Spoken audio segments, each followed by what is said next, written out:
बहुत समय पहले की बात है। एक बार एक बौद्ध भिक्षु गंगा किनारे स्थित एक गांव में अपने शिष्यों के साथ स्नान कर रहे थे।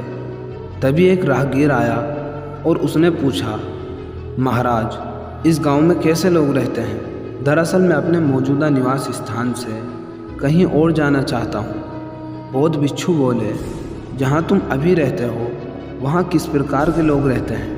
मत पूछिए महाराज, वहाँ तो एक से बढ़ के एक कपटी, धुष्टी और बुरे लोग रहते हैं। ये सुनकर बौद्ध भिक्षु बोले, इस गांव में भी तुम्हें बिल्कुल इसी तरह के लोग मिलेंगे।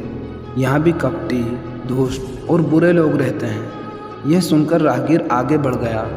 कुछ समय बाद एक दूसरा राहगीर वहाँ से गुजरा। उसने भी बौद्ध भिक्षु से वही प्रश्न पूछा, महाराज, मुझे किसी नई जगह की तलाश है।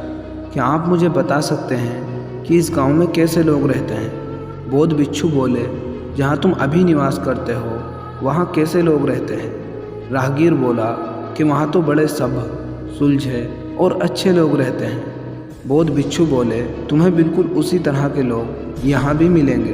बौद्ध भिक्षु इतनी बात कहकर अपने कार्य में लग गए, लेकिन उनके शिष्य ये सब देख रहे थे। राहगीर के जाते ही उन्होंने पूछा, क्षमा कीजिए गुरुजी, पर आपने दोनों राहगीरों को एक ही स्थान के बारे में अलग अलग बातें क्यों बताई? बौद्ध भिक्षु गंभीरता से बोले कि बालिकों, आमतौर पर हम चीज़ों को वैसे नहीं देखते जैसी वे होती हैं, बल्कि उन्हें हम ऐसे देखते हैं जैसे कि हम खुद हैं। हर जगह हर प्रकार के लोग रहते हैं। ये हम पर निर्भर करता है कि हम किस तरह के लोगों को देखना चाहते हैं। अक्सर इंसान दूसरों को उसी नज़रिए से देखता है जैसा वे खुद होता है। उस पहले राहगीर को सभी गांववासी कपटी, दुष्ट और बुरे लोग लग रहे थे, क्योंकि वह खुद अंदर से कपटी, दुष्ट और बुरी सोच वाला इंसान था।